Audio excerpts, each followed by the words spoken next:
হ্যাঁ, এই যে নিষ্ক্রমণ কি বলে এটাকে? এই অনুমান বা এক্সিট পোল সারা দেশের সাথে আমিও দেখেছি। এই এক্সিট পোলে শাসক দলকে প্রায় সবকটি সংস্থাই বিপুল আসনে জিতিয়ে দিয়েছে। কিন্তু আমি বলবো দুটো জিনিস। প্রথমত হলো এক্সিট পোল কখনো কখনো হুবহু মিলে যায় ঠিকই, কিন্তু কখনো কখনো আবার ঠিক তার উল্টোটা হয়ে যায়। 2004 সাল এবং সে বছরে অটল বিহারী বাজপেয়ীর পক্ষে একটা হাওয়াও ছিল। অটল বিহারী বাজপেয়ী একজন ব্যক্তিত্ব হিসাবে আজকের যিনি প্রধানমন্ত্রী অটল বিহারী বাজপেয়ী আজকের প্রধানমন্ত্রীর চাইতে উচ্চতার দিক থেকে, গ্রহণযোগ্যতার দিক থেকে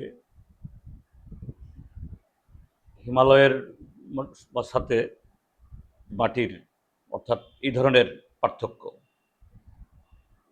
এবং গোটা প্রচারেও একটা ফিল গুড ফ্যাক্টর এরকম একটা অবস্থা হয়েছিল যে গতকালের মতোই সবকটি এরকম এই সংস্থাগুলো তারা অটল বিহারী বাজপেয়ীকে আবার প্রধানমন্ত্রী আসনে বসিয়ে দিয়েছিলেন। কিন্তু ফল হয় উল্টো। এই এনডিএ হেরে যায়, ইউপিএ সরকার আসে। ডক্টর মনমোহন সিং শুধু 2004 না, 2009 সালেও আবার প্রধানমন্ত্রী হয়েছেন, অর্থাৎ বিজেপি ক্ষমতা আসতে পারেনি। তো সেদিক থেকে এবারের নির্বাচন যদি আমরা একটা তুলনা করি 2004-এর সাথে, শাসক দলও বা কি ইলেকট্রনিক মিডিয়া, কি প্রিন্ট মিডিয়া বা কোনো সংস্থা কেউ দাবি করেনি এখন অবধি যে দেশে নির্বাচনে কোনো হাওয়া ছিল। কোনো হাওয়া নেই। আবার শাসক দল অর্থাৎ বিজেপি যে জায়গায় এরকম একটা জিগির তোলার দিক থেকে তাদের সাথে অন্যের তুলনায় তারা অনেক এগিয়ে।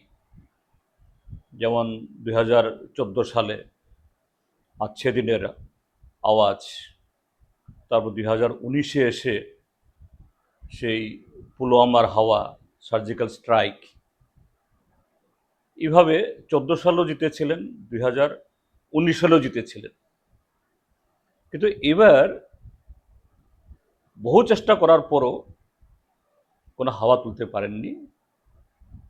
রাম মন্দির নিয়ে জানুয়ারির শুরুতে একটু হয়েছিল, আবার এটা নিভে যায়। তারপর ইলেকট্রাল বন্ডের রায় আসলো, এতে বিজেপি প্রায় সম্পূর্ণ ধসে যায়।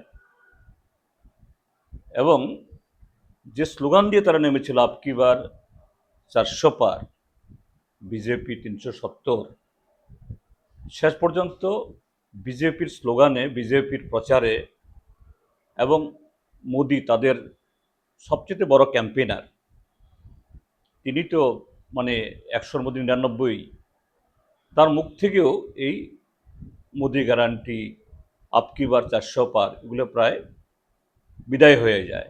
সেখানে নতুন প্রচার তিনি আনতে বাধ্য হন যে মুঘল, মাটন,